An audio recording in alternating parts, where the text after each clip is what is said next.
Pembelian yang bagus ataupun pembaziran, top ataupun flop. Itulah beberapa persoalan yang sering kali dikaitkan dengan Nicolas Pepe, pemain sayap Arsenal yang dikaitkan sebagai pemain yang masih belum lagi memenuhi potensi penuh beliau bersama Arsenal. Dalam episod Match Stats kali ini, kita akan cuba melihat apa masalah yang sedang dialami oleh Nicolas Pepe di Arsenal di bawah Mikel Arteta dan apa yang mungkin perlu dilakukan oleh Arsenal untuk membantu Pepe menjadi pemain yang lebih efektif buat The Gunners. Pendekar, tapi jiwa masih berlegar, ibarat seorang saudagar yang mengejar sejarah silam yang telah pun dibubar. Apabila Nicolas Pepe mula meletup di pentas bola sepak Perancis bersama Lille sekitar musim 2018-2019, beliau terus menarik perhatian kelab-kelab gergasi di Eropah. Tetapi hakikatnya, di pentas bola sepak Perancis terlebih dahulu, memang ramai yang sudah mula melihat potensi-potensi awal. Seperti contoh, bekas pemain Angus SEO yang juga banyak menabur bakti bersama pasukan Pahang, Dixon Nwakame, pernah beraksi bersama Nicolas Pepe. Ini kata-kata Dixon tentang kualiti yang dimiliki oleh Nicolas Pepe. His technique is amazing. His ability to beat past 2-3 players. And he has one gift. He glues the ball like Messi in his feet. It's difficult to go out. He has like very quick foot. You think he lost the ball, but immediately you see him go out of this situation. He's really super talented. Bila bersembang tentang Pepe, sudah tentu ramai yang mula mempersoalkan prestasi beliau kerana harga perpindahan, nilai perpindahan tersebut 72 juta. Apabila sesebuah klub mengeluarkan wang sebanyak 70 juta pounds, sudah tentu persoalan yang paling penting, mengapa beliau tidak menjaringkan lebih banyak gol di atas padang. Kita akan cuba melihat dan membandingkan prestasi beliau di Lille dan juga Arsenal dan cuba melihat apa perbezaan di antara kedua-dua pasukan.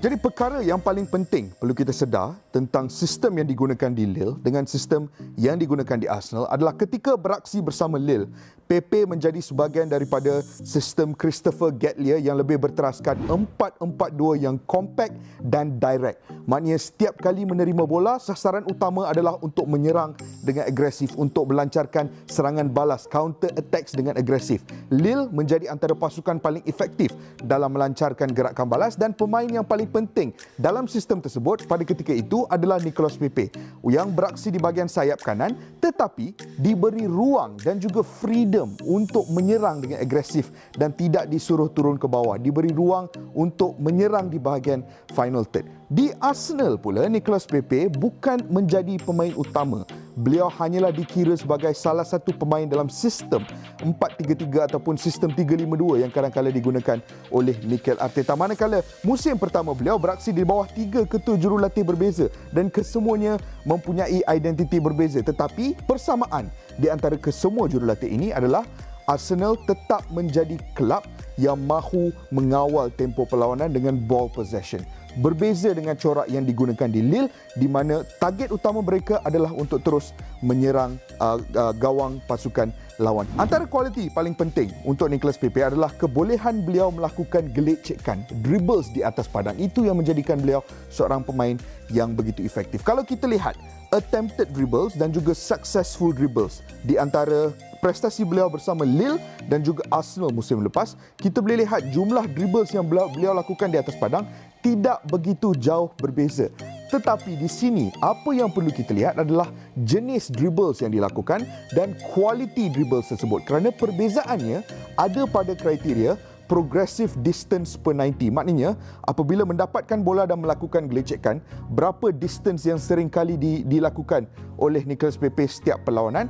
Dan satu lagi kriteria adalah successful dribble. Berapa peratus daripada dribbles yang dilakukan oleh beliau berjaya dilakukan dengan efektif. Dalam kriteria progressive distance, kita boleh nampak bahawa Pepe lebih jauh ataupun lebih banyak membawa bola dari bahagian bawah untuk mara ke bahagian hadapan. Distance tersebut lebih panjang bersama Arsenal, 191 meter secara purata setiap perlawanan. Ini menunjukkan bahawa di Arsenal, dalam sistem yang lebih berteraskan ball possession, Pepe banyak melakukan build up dari bahagian bawah. Manakala di Lille pula, beliau banyak menerima bola di bahagian middle third dan final third dan terus ditugaskan untuk melakukan dribble ke arah gawang gol. Jadi distance-nya tidak begitu panjang seperti distance yang beliau cover bersama pasukan Arsenal. Dan ini sekaligus memberi impak terhadap kualiti ataupun successful rates untuk gelecekan yang dilakukan.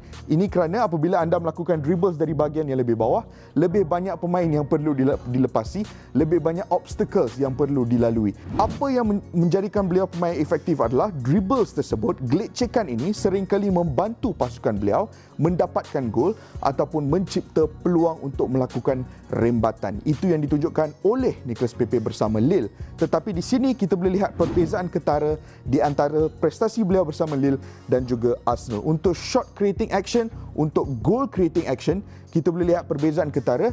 Maknanya lebih banyak dribbles yang beliau lakukan bersama Lille yang berakhir dengan gol ataupun berakhir dengan peluang untuk melakukan rembatan berbanding dengan Arsenal. Kalau kita lihat kriteria dribbles to shot, di sini bersama Lille di pentas Ligue A, 24 dribble sepanjang musim tersebut berakhir dengan peluang untuk melakukan rembatan, manakala hanya 9 saja dribbles musim lepas yang berakhir dengan peluang untuk melakukan rembatan.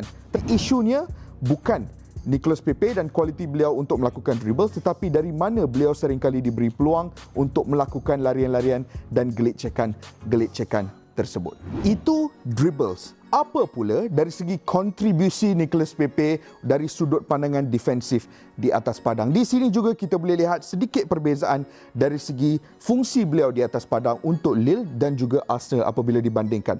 Kerana di Arsenal, apabila dalam sistem yang lebih banyak memerlukan ball possession, di sistem di mana Pepe bukanlah dilihat sebagai pemain utama, maknanya Pepe perlu lebih banyak membantu pasukan dari sudut pandangan yang defensif. Kalau kita lihat kriteria untuk touches, tackles dan juga pressures di bahagian defensive third untuk 2 musim lepas, kita boleh lihat bersama Lille, Nicolas Pepe jelas melakukan lebih kurang touches, tackles dan juga pressures di bahagian defensive third berbanding dengan Arsenal. Di mana dengan Arsenal terutamanya dalam kategori touches dan juga terutamanya dalam kategori pressures, di mana Nicolas Pepe lebih banyak diperlukan turun untuk meletakkan tekanan terhadap pemain-pemain pasukan lawan. Dari sini kita boleh lihat kriteria yang menunjukkan Pepe juga lebih disuruh turun untuk membantu Arsenal dari sudut pandangan defensif. Persoalan yang paling penting, apa yang perlu Arsenal lakukan untuk membantu Nicolas Pepe memenuhi kualiti beliau ataupun potensi beliau di atas padang? Antara persoalan yang paling penting seringkali dibawa adalah Nicolas Pepe, kalau 22 gol dalam satu musim bersama Lille, kenapa hanya musim lepas 5 gol? Apakah kualiti finishing Nicolas Pepe telah menurun? Apakah Nicolas Pepe mengalami masalah dari segi kualiti finishing beliau di atas padang? Kalau kita lihat statistik untuk expected goals dan expected assists, kita bandingkan dengan goals dan juga assist untuk kedua-dua musim Nicolas Pepe. Dalam kriteria ini kita boleh lihat di musim 2018-2019 expected goal Nicolas Pepe adalah 21 dan beliau menjaringkan 22 gol, tidak jauh berbeza. Musim lepas bersama Arsenal juga expected goals 4.5 dan goals beliau adalah 5. Jadi kualiti finishing masih ada. Masalahnya adalah proses penciptaan peluang. Di Lille, beliau lebih banyak mencipta peluang, lebih banyak diberi peluang untuk menjaringkan gol dan conversion rate itu cukup positif. Di Arsenal, conversion rate-nya positif. Masalahnya adalah penciptaan peluang. Kita lihat siapa yang membantu Nicolas Pepe di Lille. Ada 2 pemain yang penting di sini. Thiago Mendes yang kini beraksi untuk Lyon dan juga Jonathan Ikone yang kini dikaitkan dengan kelab-kelab gergasi di seluruh Eropah kerana beliau hanya berumur 21-22 tahun pada ketika ini. Kedua-dua pemain ini memainkan peranan yang begitu penting dalam sistem 4-4-2 Lille untuk membuka ruang buat Nicolas Pepe. Thiago Mendes menjadi pemain yang beraksi dalam posisi yang agak bawah, agak deep dan seringkali melakukan progressive passes dan juga passes ke dalam final third dan juga through balls untuk mencipta peluang dari posisi yang bawah buat Nicholas Pepe melakukan gelecekan dan larian di bahagian sayap dan ke arah gol. Manakala Jonathan Ikone pula beraksi di bahagian atas dan seringkali menjadi pemain yang berganding bersama Nicholas Pepe di bahagian final third untuk melakukan assist, goal creating action dan juga through balls, membantu Nicholas Pepe menjadi pemain yang lebih prolific di bahagian third. Kalau kita lihat ranking diorang untuk kesemua kategori ini di Liga A, boleh tahu mereka ni antara pemain-pemain yang paling kreatif dan yang paling penting di pentas Liga Perancis. Masalah utama Arsenal adalah mereka pada ketika ini tidak mempunyai pemain seperti Thiago Mendes dan juga Jonathan Ikone.